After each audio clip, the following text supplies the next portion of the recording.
us off today, tight end Sage Ennis. Y'all fire away with questions whenever you're ready.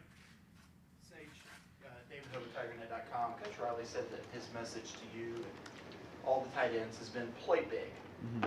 What does he mean by that?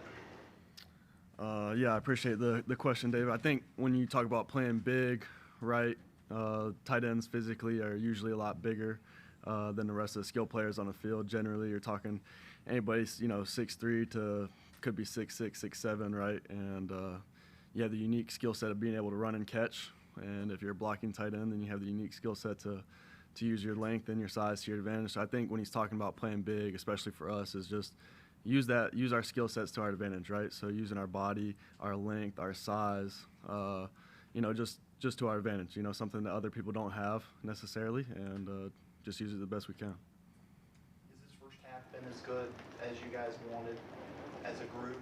And kind of what are the goals? Have you talked about the second half, man, we've got to bring this up a notch? Yeah. It's the first half of the season?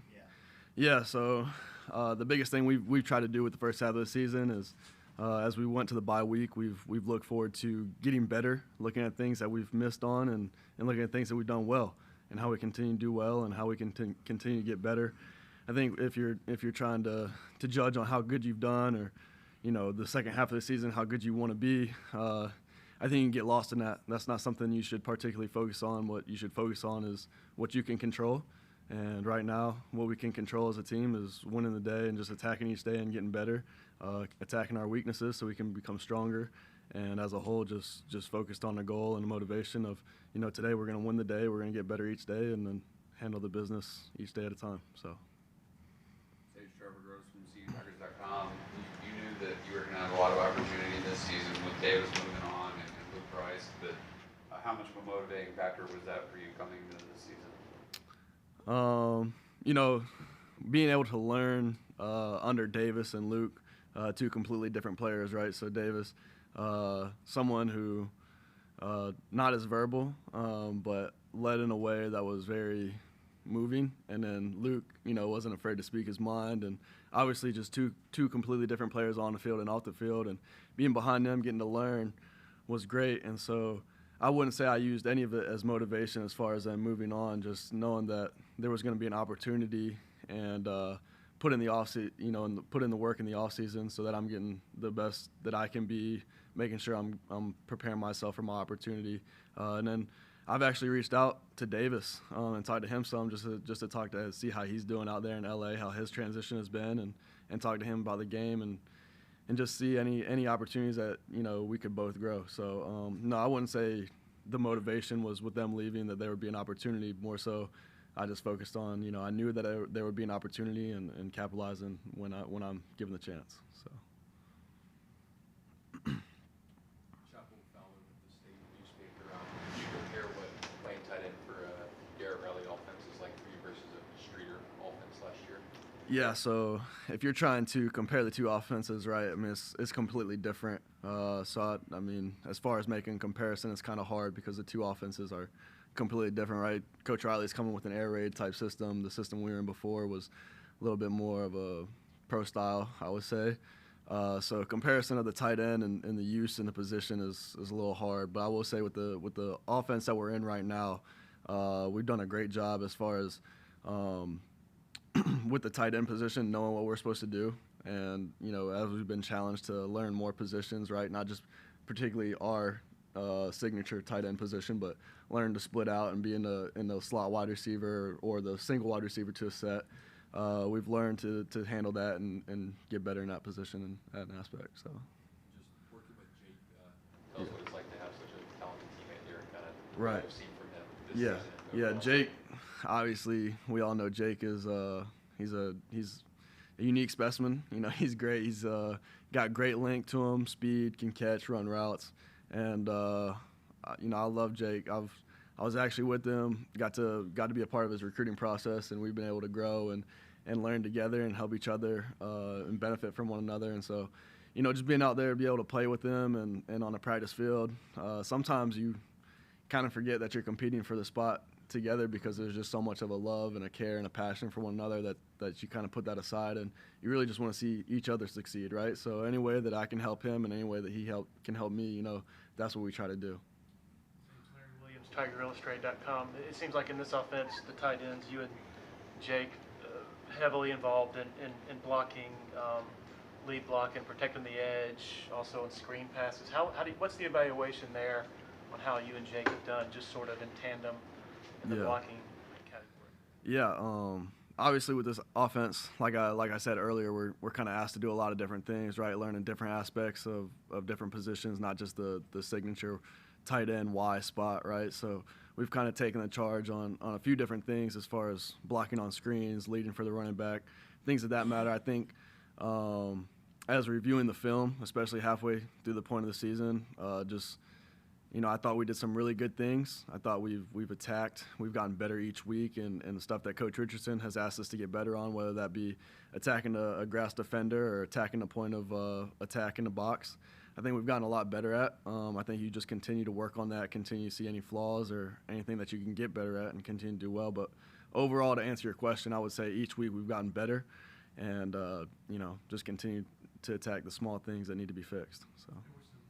I guess schematic adjustments at halftime against Wake, and that allowed y'all to run the ball a lot better. I think we've seen you as a sort of an H-back role. Does it feel like there's still some tinkering going on to try to get this running game going in sort of its optimum way? Right. No, I wouldn't say really necessarily any tinkering. I mean, if you go back and you look at when we played Duke, obviously tip your hat to Duke. They won the game, right? And but when you look at it, we ran the ball a lot. We outrushed them and we outgained them as a total. And I think, at the end of the day, we just eventually shot ourselves in the foot. So I don't really think, really at this point in the season, there's any tinkering as far as, getting the offense going or the rush game going. I think it's a matter of, knowing what your opponent is going to do, try to game plan, and then at the end of the day, executing. And I think we could do a little bit better job executing, as I referenced. You got to tip your hat to Duke. They won the game, but we ran the ball on them and ran it effectively. We just fumbled a couple times, and like I said, tip your hat to Duke because they won the game. So. Carolina. You mentioned that this is a completely different type of offense.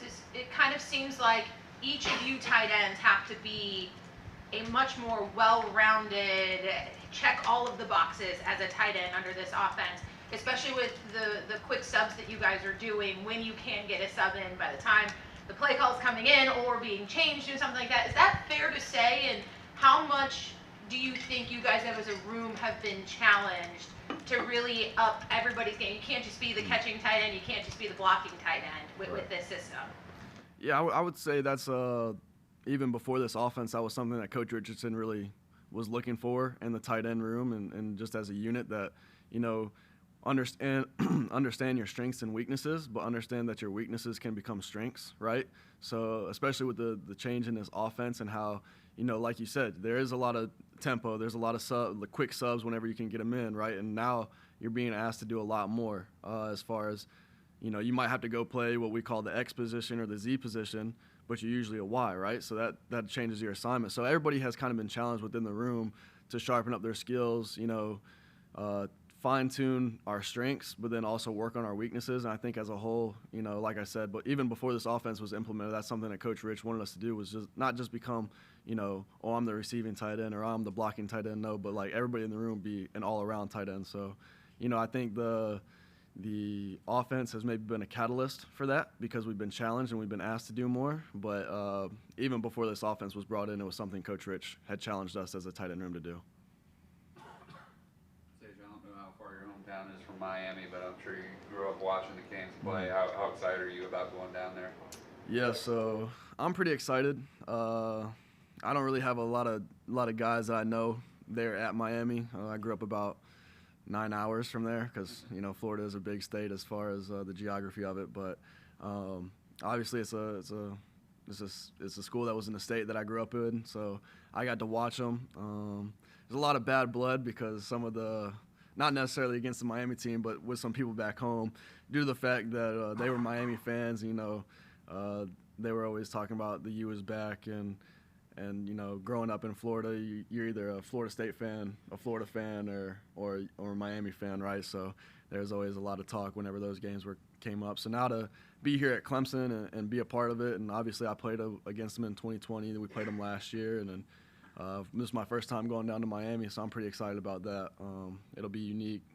Obviously we've been there. We played there in the Orange Bowl, but this time we're playing against Miami, so I'm excited.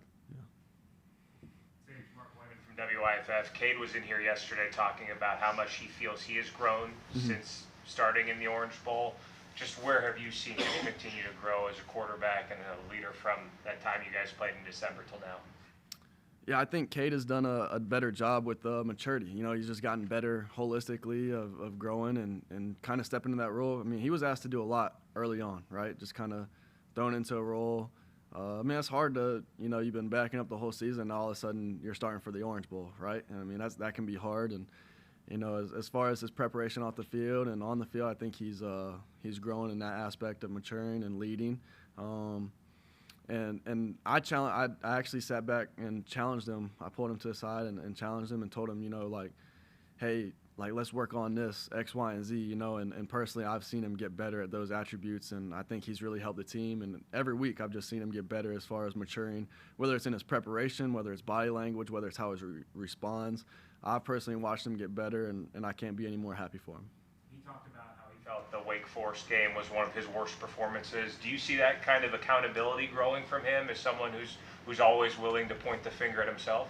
Right, yeah. I definitely would say that's something that he's taking more ownership in that. And I think at the end of the day, the quarterback, he's kind of going to get the blunt end of the stick, right? Because at the end of the day, the offense runs through him, right? So if there's going to be a finger to point, it's probably going to be at him. But for him to be in that leadership position and be able to and be humble and say, you know what, at the end of the day, like, you know, I didn't play my best game or I could have done this better.